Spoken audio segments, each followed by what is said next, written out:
come of age in a place where the grown-ups wear masks and dance in the streets, and you see black men wearing grass skirts and blackface on top of floats giving out gilded coconuts at carnival time, it sort of plants a certain optimism about the human experiment.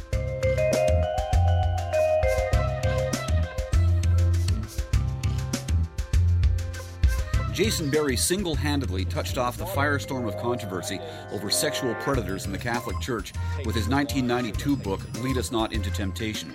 The freelance investigative reporter has followed up with award-winning books on the massive cover-up by the Church and two popes. He's also a jazz writer of distinction who watched music become the salvation of his hometown after the devastation of Hurricane Katrina.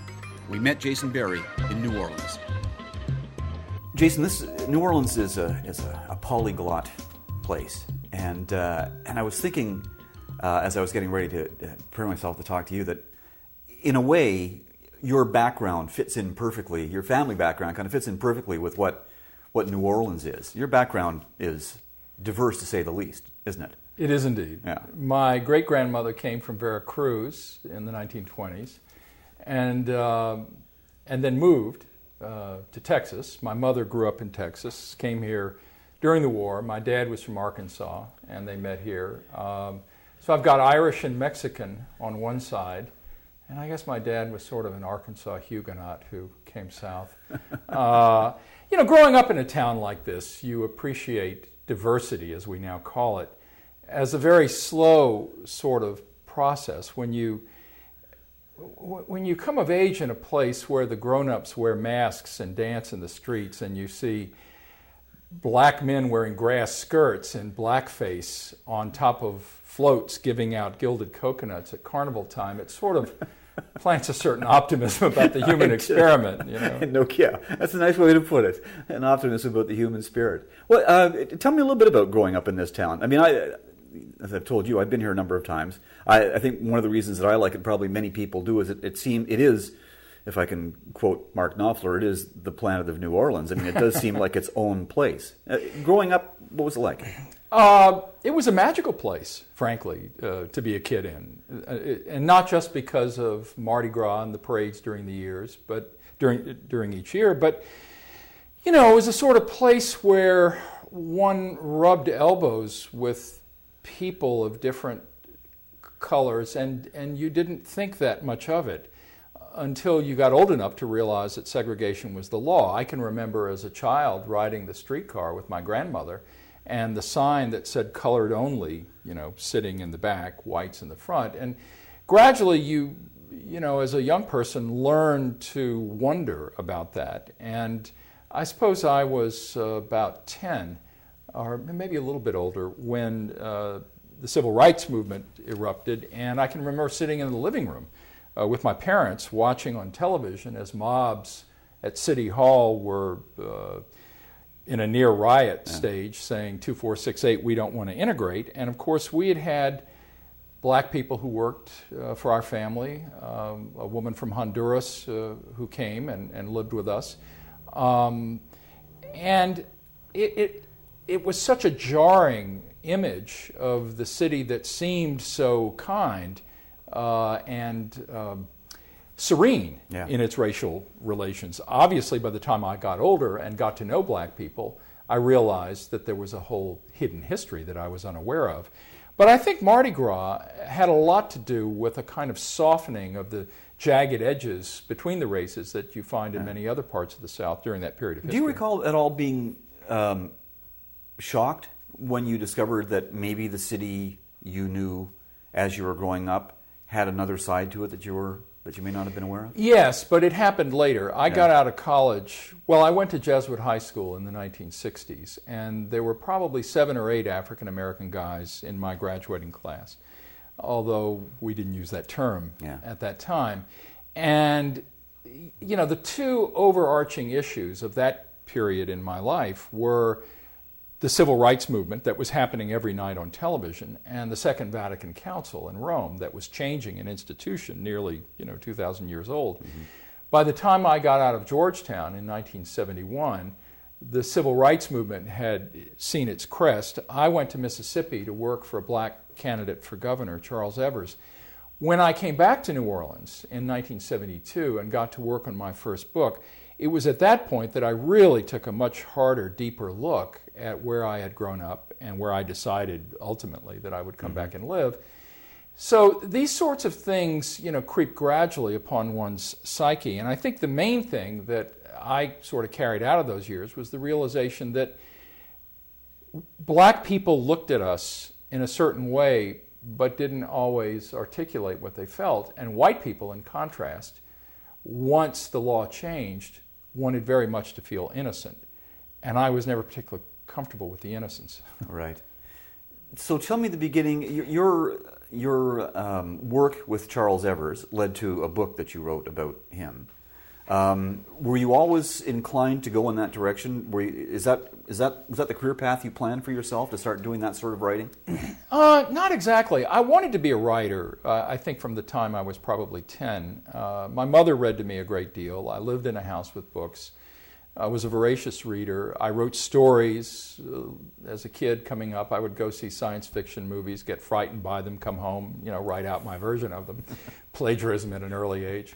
And I actually won a short story award, or came in second in high school. And I wrote for the campus newspaper in college. And I wanted to go back to the South, but only I wanted to make a difference. I had marched in demonstrations. I went through Georgetown in the middle of the Revolution. I had one foot planted in the great books, and the other was out marching at demonstrations.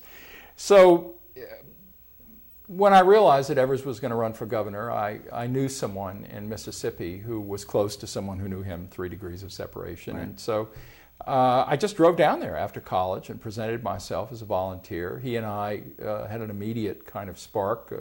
He liked me, I liked him, and so I got hired for $75 a week as the press secretary. And it was a life-dividing experience. I spent 6 months traveling through Mississippi looking at the world through the lenses of black people, and it changed me dramatically. That's astonishing that they would hire you as press secretary straight out of college in what would be ultimately a controversial milieu. I mean, that's amazing to me. Well, he liked the idea that I was white. He loved the idea that I was from New Orleans, and he kept saying, well, you went to an Ivy League school. It's not an Ivy League school. It's a good school. But anyway, he and I just had a natural rapport. And, I learned in that campaign so much about the difficulty of negotiating relationships with people of color. Today in society, we take it as something for granted that you work in a diverse workplace, for example, and people have to get along. But it was very much an experience that gave me a much broader viewfinder on life as it is actually lived. I moved back to New Orleans. I spent about a year kicking around Europe on the advance money from the book, Amazing Grace. The book came out. It was well reviewed, but certainly was not a bestseller. And then I decided to move back. I hadn't lived here in a number of years. I'd gone off to college. I'd spent the time in Mississippi. And I sort of discovered the city all over again in a very different way. I discovered the funeral parades, the second lines, the jazz clubs. I lived in a little apartment in the Irish Channel. And in a way, it was such a different existence than the rather ordinary middle-class upbringing I'd had. And it had its glue. It had its adhesive qualities. And I've gone off, come back, gone off, and I've been here for some time. How were you making a living at the time? Oh, I was a freelance, right? I was a freelance writer from jump. Okay. I started. There were 2 alternative weeklies here at the time, competing: Figaro and the Courier. I wrote for both of them. I wrote for New Orleans Magazine. I'm probably the oldest living person who has written for New Orleans Magazine, I'm chagrined to say. And I started getting published in national outlets: The Nation Magazine, the Washington Star, the Village Voice, places like that, Southern Exposure. And I also was fortunate in getting grants from the Fund for Investigative Journalism in Washington, which helped me with the early work I did. I did a lot of articles on the IRS harassing civil rights leaders and emerging black politicians. That was in the 1970s. Right. And then from there I branched out and did a lot of environmental reporting about politicians in Louisiana who were making money on toxic waste pit deals. Mm-hmm. And gee, what goes around comes around. What goes around comes around in an endless gyre, to borrow it from Yeats. Yeah. And in the middle of that, I realized how deeply the music was a part of my life. You know, when I was growing up, Art and Aaron Neville sang together as a duo. Irma Thomas would play for the CYO proms and dances. Tommy Ridgely and the Untouchables, Deacon John and the Ivories. And these were people, when you're 16 years old, you look at and think, my, these are celebrities. I hear their records, you know, on the radio. But there was such a human dimension to the music. It took me years to figure out that they were singing stories of the city. I used to go home from football practice, and you can imagine 4 guys, you know, dense packed in a little car. We're all sweaty. And we'd always catch the end of the Shelley Pope show on WBOK, the Soul Station. And he would always end by saying, "My darling, the cocktail hour has come to an end." And you hear the tinkling of glass. And mind you, we're 16-year-old guys, you know, luggy guys in a car. And you hear this just resonant black voice saying, "The cocktail party has come to an end, my dear. I am sad to see you go. But I would do anything for your love. I would even swim the gasoline river with torches held high in both of my hands for your love." And then you get the drum roll and you're out and you get the evening news.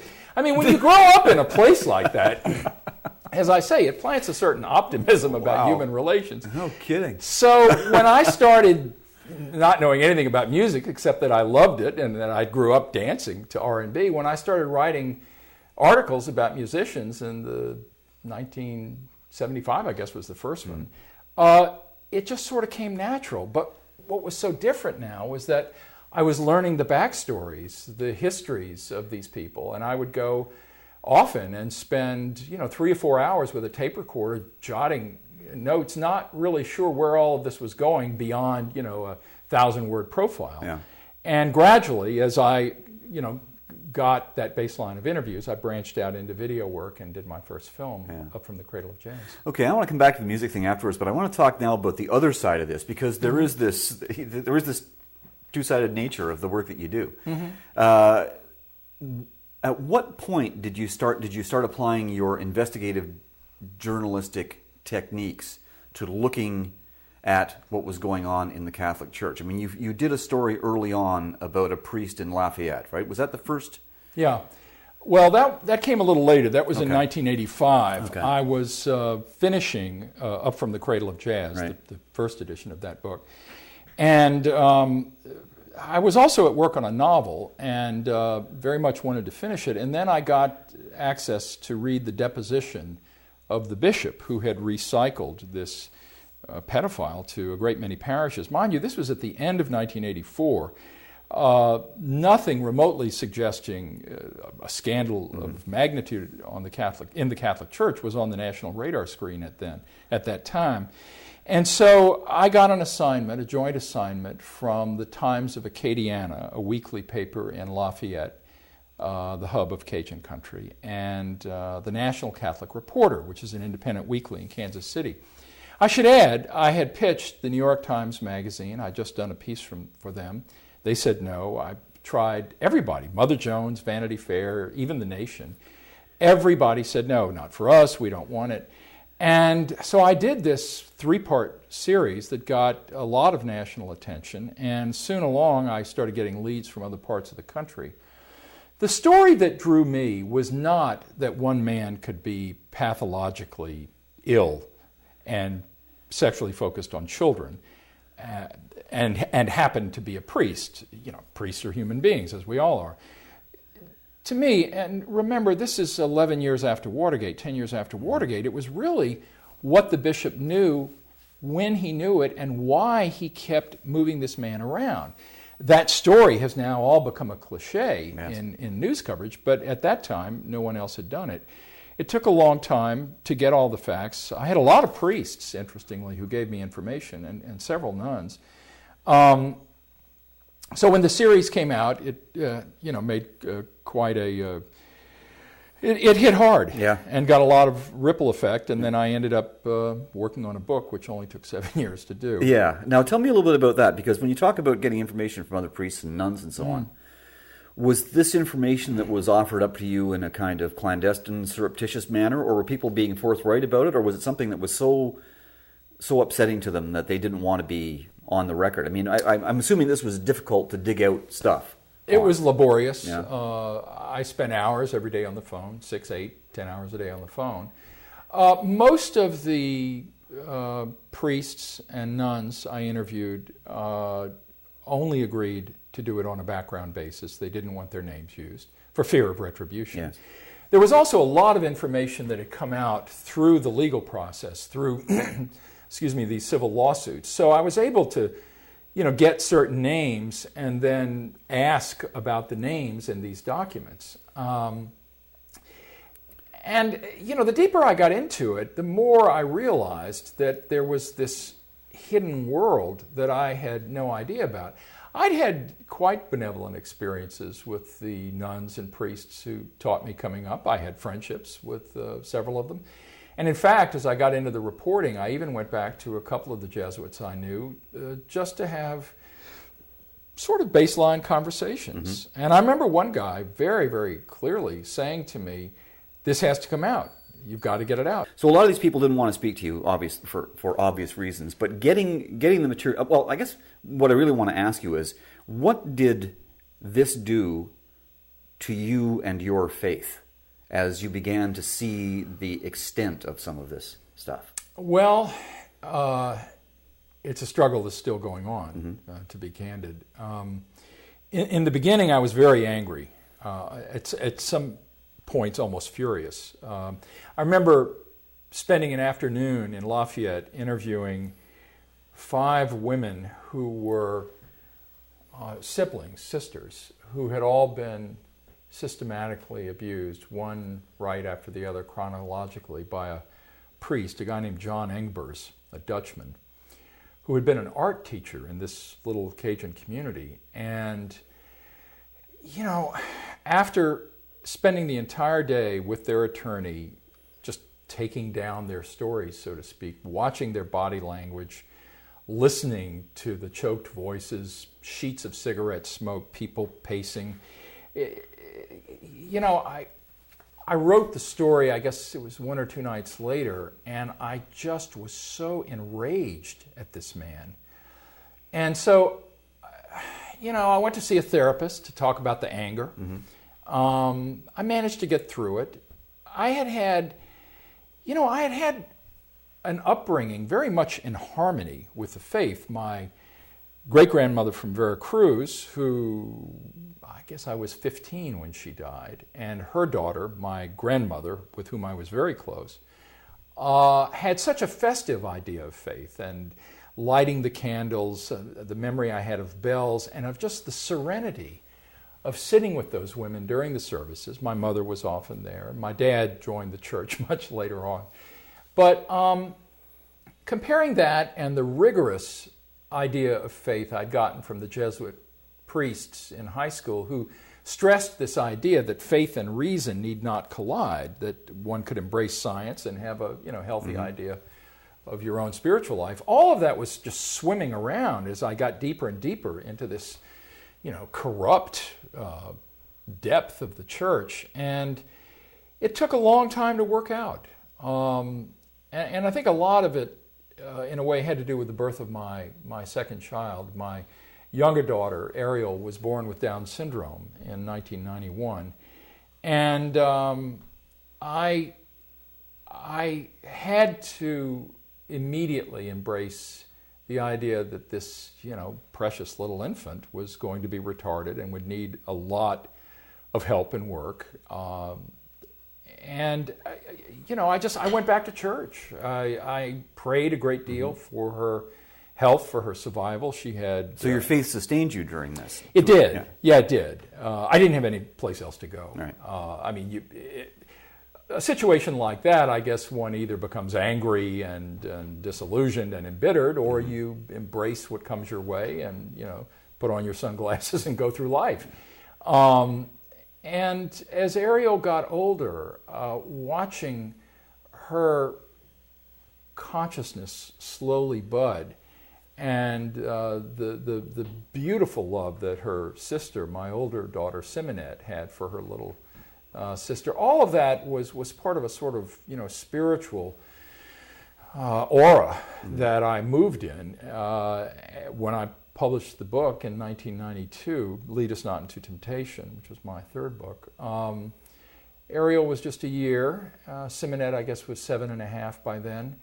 And as my little one got older, and we got prognoses that were not good at all, by the time she was 10, we were told she had 6 months to 2 years. And when you have nowhere else to go, metaphorically, but on your knees, and gradually the prayers get answered. I mean, she lived past one hospitalization and another and another. And there were a lot of people praying for her. My wife and I had parted ways, I guess it was at 94, 95. Amicably, we co-parented very closely. But that child was so deeply a part of both my kids were. But, when you pray for someone to live and the child lives, it's kind of hard to go storming out of the cathedral, so to speak. Yeah. I think the other thing that sustained me in a sense was the realization that a lot of people in the church were reaching out to me and not coming offering solace or counseling.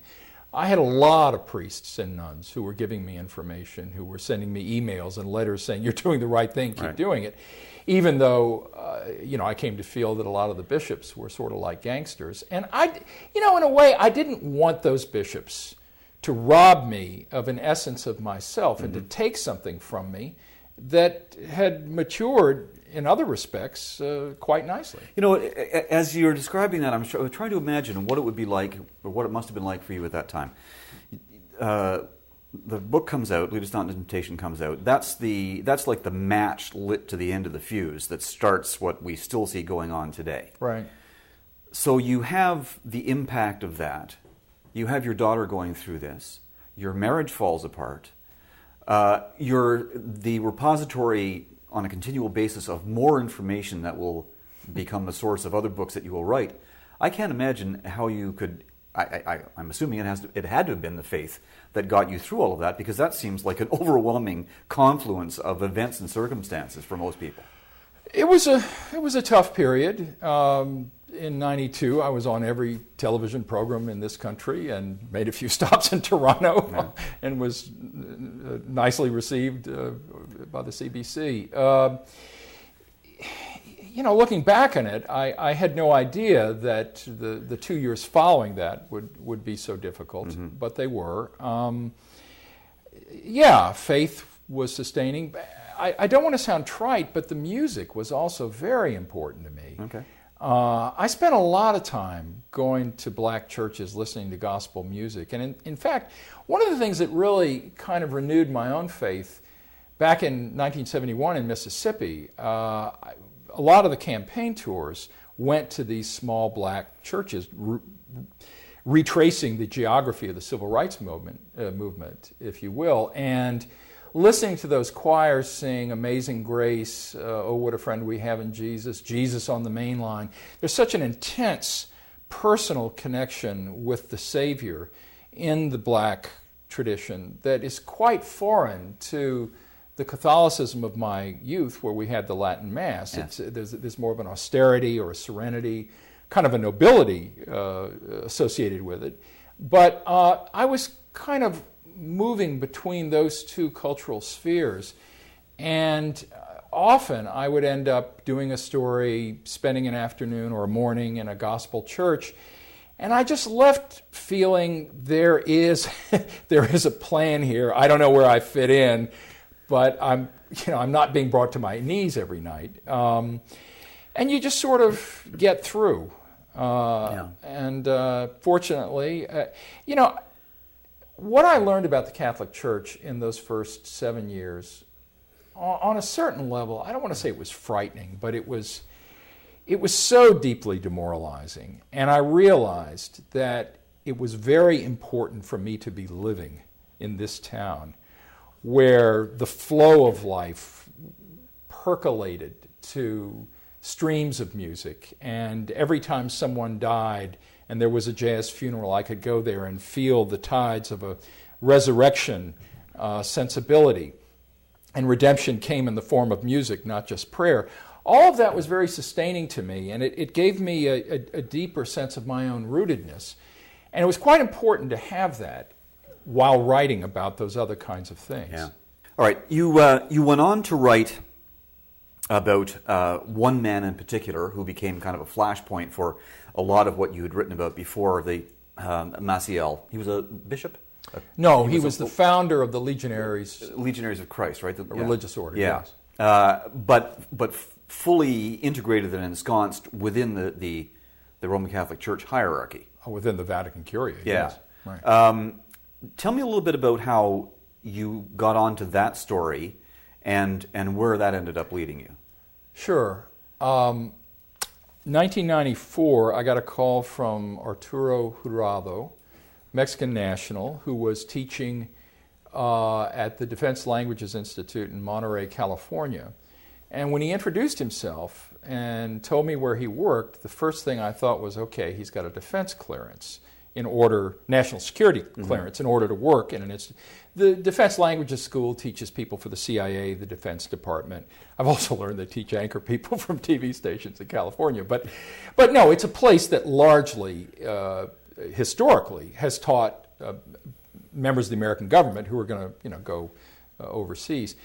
And he told me this utterly Baroque story about how he and these other young boys from Mexico had gone to Spain in this seminary and been completely worked over sexually by this powerful priest who at that time in 1994 was very close to the Pope.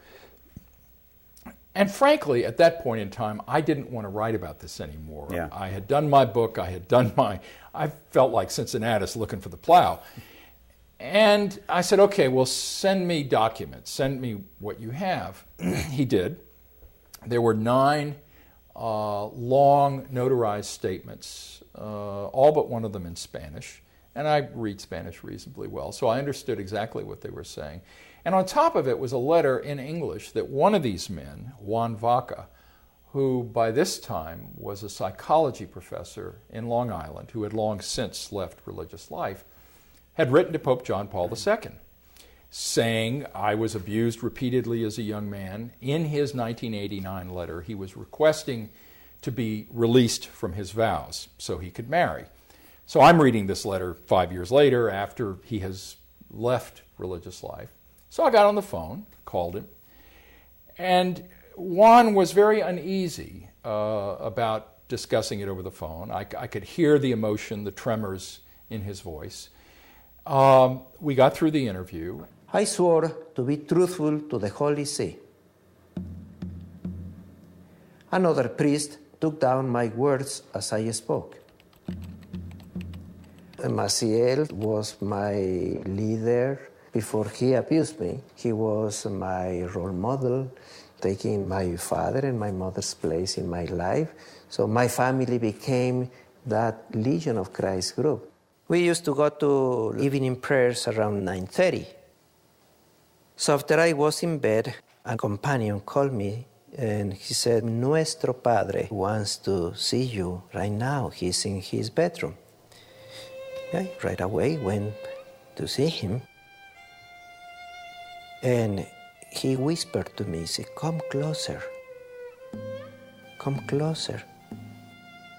So I approached reluctantly and he started to moan, like in pain. He said, please, give me a massage in my stomach. And he moved my hand, doing a massage. I couldn't believe in touching this holy man. He was moving my hand down, lower and lower, until finally I started to touch his erection. The first time in my life I touched anybody. So he said, I'm going to tell you how to do it. He got his orgasm, and I just couldn't move. After a while, I think he noticed that I